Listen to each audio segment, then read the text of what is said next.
తెలుగులో ఒక పాత సామెత ఉందండి. క్షవరం అయితే కానీ వివరం రాదు.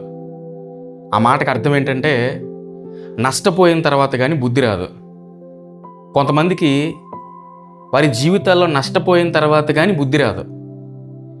ఒకసారి ఒక ఇంటర్వ్యూలో ఒక యవనస్తుడు ఇంటర్వ్యూ ఇస్తున్నాడు. ఆ యవనస్తుడికి బైకులు అంటే చాలా పిచ్చి ఉండేదంట. వాళ్ళ నాన్నగారు ఒక స్పోర్ట్స్ బైక్ కొనిస్తే ఆ బైక్ మీద అతను చాలా ర్యాష్గా డ్రైవింగ్ చేసుకుంటూ వెళ్ళేవాడంట. వాళ్ళ తల్లిదండ్రులు చాలాసార్లు హెచ్చరించేవారంట, నువ్వు అంత స్పీడ్గా వెళ్ళొద్దు, ఎక్కడో చోట యాక్సిడెంట్ జరిగే ప్రమాదం ఉంది అని చెప్పినా కూడా ఆ యవనస్తుడు పట్టించుకోకుండా ఆ బైక్ మీద ర్యాష్ డ్రైవింగ్ చేస్తూ వెళ్ళేవాడంట. ఒకసారి ఒక హైవేలో ఒక లారీని ఓవర్టేక్ చేస్తూ ప్రమాదవశాత్తు ఆ లారీ కింద పడిపోయాడంట.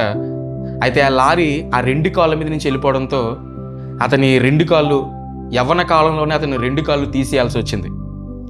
అప్పుడు ఆ ఇంటర్వ్యూలో అతను ఏం చెప్తున్నాడంటే, నాలాగా ఎవరు బైక్ స్పీడ్గా డ్రైవ్ చేయొద్దు, నేను చేసిన తప్పు మీరెవరూ చేయొద్దు, నాలాగా మీరెవరూ నష్టపోవద్దు అని చెప్తున్నాడు.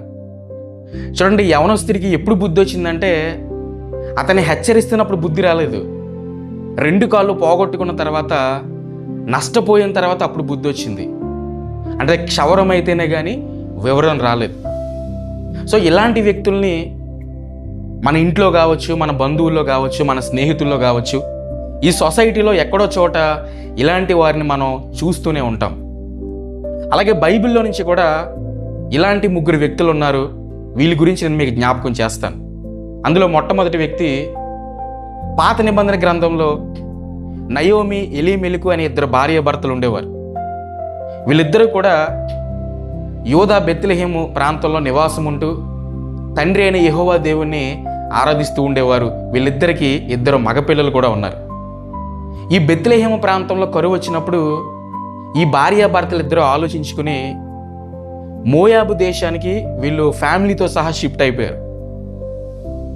బెత్లెహేం అనే మాటకు అర్థం ఏంటంటే రొట్టెల ఇల్లు, ఆహారపు ఇల్లు అని అర్థం.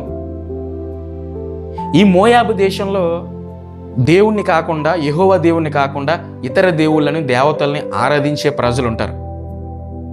ఈ నయోమి, ఎలీమెలకు ఈ ఫ్యామిలీ మొత్తం ఈ మోయాబు దేశానికి వెళ్ళి అక్కడ కాపురం ఉండటం మొదలుపెట్టారు.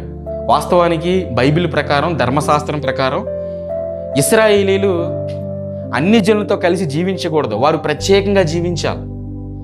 దేవుడు వారికి కేటాయించిన ప్రత్యేక స్థలంలో మాత్రమే, ప్రత్యేకమైన ప్రాంతంలో మాత్రమే వారు నివసించాలి.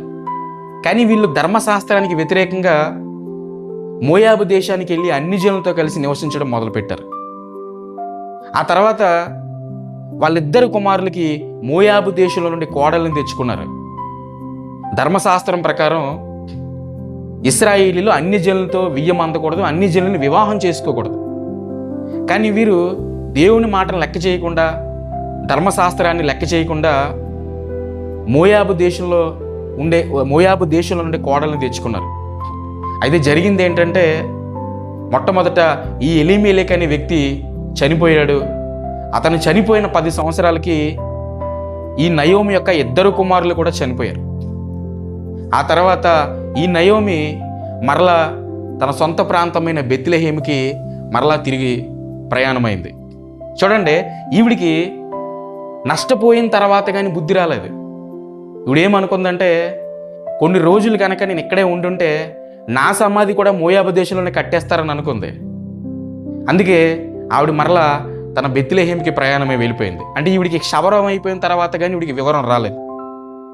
అలాగే కొత్త నిబంధనలో యేసు ప్రభు వారు ఒక ఉపమానం చెప్పారు, తప్పిపోయిన కుమారుడు ఉపమానం. ఒక కుమారుడు తండ్రి దగ్గర నుంచి దూరదేశానికి వెళ్ళిపోయి ఆస్తినంతా పాడు చేసేసి, ఆస్తిని పోగొట్టుకుని, తన స్నేహితులను పోగొట్టుకుని, ఆఖరికి తినడానికి తిండి కూడా లేని దయనీయమైన పరిస్థితిలోకి వెళ్ళినప్పుడు అప్పుడు తండ్రిని జ్ఞాపకం చేసుకుని మరలా బుద్ధి తెచ్చుకుని తండ్రి దగ్గరికి వస్తాడు. ఈ తప్పిపోయిన కుమారుడికి అంతా నష్టపోయిన తర్వాత అప్పుడు బుద్ధి వచ్చింది, అన్నీ పోగొట్టుకున్న తర్వాత అప్పుడు బుద్ధి వచ్చింది, క్షవరం అయిన తర్వాత అప్పుడు వివరం వచ్చింది. అలాగే మూడవదిగా యేసు ప్రభు వారిని సిలువ వేసినప్పుడు ఆయన కుడి పక్కన ఒక దొంగని, ఎడమ పక్కన ఒక దొంగని సిలువ వేశారు. ఒక దొంగ చివరి టైంలో యేసు ప్రభు వారి దగ్గర పశ్చాత్తాపడి మారు మనసు పొంది అతను దేవుణ్ణి క్షమాపణ అడిగాడు. చూడండి, యేసు ప్రభు గురించి అతను చాలా గొప్పగా మాట్లాడాడు. యేసు ప్రభులో ఏ తప్పు లేదని, ఆయన నిజంగా దేవుడని, యేసు ప్రభు మరలా తన రాజ్యంతో వస్తాడని ఈ దొంగ యేసు ప్రభు గురించి చాలా రీసెర్చ్ చేసినట్టు మాట్లాడాడు. అయితే నేనేమంటానంటే, అతను యేసు ప్రభు గురించి విన్నప్పుడే అతను నిజంగా మారు మనసు పొంది ఉంటే అతను సిలువలోకి వెళ్లాల్సి వచ్చి ఉండేది కాదు. కానీ పరిస్థితి చేయి దాటిపోయిన తర్వాత అప్పుడు దేవుని క్షమాపణ అడిగాడు. అయితే దేవుని కృపను బట్టి అతను క్షమించబడి దేవుని రాజ్యానికి చేరుకున్నాడు. చూడండి, ఈ ముగ్గురు స్టోరీస్లో కూడా వీళ్ళందరూ నష్టపోయిన తర్వాత బుద్ధి తెచ్చుకున్నారు. ఈ ప్రపంచంలో నష్టపోయే మనుషులు 2 రకాలండి. మొదటి రకం ఏంటంటే, దేవుని నమ్మక, దేవుడంటే ఎవరో తెలియక దేవునికి విరోధంగా జీవించి నష్టపోయే వాళ్ళు ఒక రకమైతే, దేవుడు ఎవరో తెలిసి దేవుని నమ్మి వాక్యాన్ని పట్టించుకోకుండా, వాక్యాన్ని లెక్క చేయకుండా సొంత నిర్ణయాలు తీసుకుని నష్టపోయే వాళ్ళు 2వ రకం. అయితే మనం ఎలా నష్టపోయామన్నది ముఖ్యం కాదు, కానీ నష్టపోయిన తర్వాత అయినా సరే దేవుని దగ్గరికి రావాలి. నష్టపోయిన తర్వాత అయినా సరే దేవుని దగ్గరికి రాగలగాలి. కొంతమంది ఉంటారు చూడండి, వారు ఎంత నష్టపోయినా సరే దేవుని దగ్గరికి రావడానికి మాత్రం ఇష్టపడరండి. ఈ ప్రపంచంలో అతిపెద్ద మూర్ఖుడు ఎవరంటే, నష్టపోయిన తర్వాత కూడా బుద్ధి తెచ్చుకున్నాడు, నష్టపోయిన తర్వాత కూడా దేవుని దగ్గరికి రావడానికి ఇష్టపడని వాడు. కొంతమంది మూర్ఖత్వంలో PhD చేస్తారండి. ఎంత చెప్పినా, వారి జీవితంలో ఎంత నష్టపోయినా సరే వారు మరలా తప్పు తెలుసుకుని దేవుని దగ్గర రావడానికి ఇష్టపడరు. ఒకసారి ఒక అన్యుజనుడి దగ్గరికి వెళ్ళి దేవుని గురించి సువార్త ప్రకటించాను. అతను సువార్తను పెద్దగా సీరియస్గా తీసుకోలేదు, దేవుణ్ణి పట్టించుకోలేదు. ఆ తర్వాత అతను చాలా నష్టపోయాడు. నష్టపోయిన తర్వాత మళ్ళీ అతని దగ్గరికి వెళ్ళి కొన్ని ఆదరణ మాటలు చెప్పాను. ఇప్పుడైనా మీరు దేవుని దగ్గరికి రండి, దేవుడు మీకు తప్పకుండా సహాయం చేస్తాడు అని చెప్తే, అతను అప్పుడు ఇచ్చిన సమాధానం ఏంటంటే, నేను నష్టపోవడానికి కారణం ఏంటంటే, నైరుతిలో ఎత్తు ఉంది, ఈశాన్యంలో పల్లం ఉంది, అక్కడ అది ఉంది, ఇక్కడ ఇది ఉందని ఏదేదో సంబంధం లేని మాటలు మాట్లాడి అతను మూర్ఖత్వాన్ని బయట పెట్టుకున్నాడు. అలాగే కొంతమంది క్రైస్తవులు ఉంటారు చూడండి, సేవకులు ఎంత చెప్తున్నా సరే, వాక్యాన్ని వాళ్ళకి ఎంత స్పష్టంగా వివరించినా సరే వాళ్ళు చెయ్యాలనుకున్నదే చేస్తారు. సినిమాలు చూడొద్దని చెప్తే సినిమాలే చూస్తారు. లోక సంబంధమైన వారితో సహవాసాలు పెట్టుకోవద్దంటే లోక సంబంధమైన వారితోనే సహవాసాలు పెట్టుకుంటారు. ఏది చెప్తామో దానికి విరుద్ధంగా ప్రవర్తిస్తారు. అయితే నష్టపోయిన తర్వాత అయినా సరే దేవుని దగ్గరికి వస్తారనుకుంటే చూడండి, అక్కడ కూడా వాళ్ళు మూర్ఖంగా ప్రవర్తిస్తారండి. మనము ఎన్ని తప్పులు చేసినా మనకి ఏ నష్టం కలగలేదనుకోండి, మనకి ఏ నష్టమో రాలేదనుకోండి, మనం ఎప్పటికీ కూడా దేవుని దగ్గరికి రాలేమండి.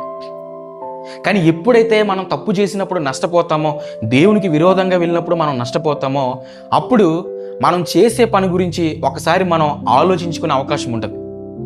మనం వెళ్ళే దారి సరైందా కాదా అని ఆలోచించుకునే అవకాశం ఉంటుంది, విశ్లేషించుకునే అవకాశం ఉంటుంది. మనం మనుషులం కాబట్టి మానవ మాతృలుగా మనం తప్పులు చేయటం సహజమే. కానీ తప్పు చేసిన తర్వాత మనం మూర్ఖులుగా ప్రవర్తించకూడదు. క్షవరం అయిన తర్వాతైనా వివరం తెచ్చుకోవాలి.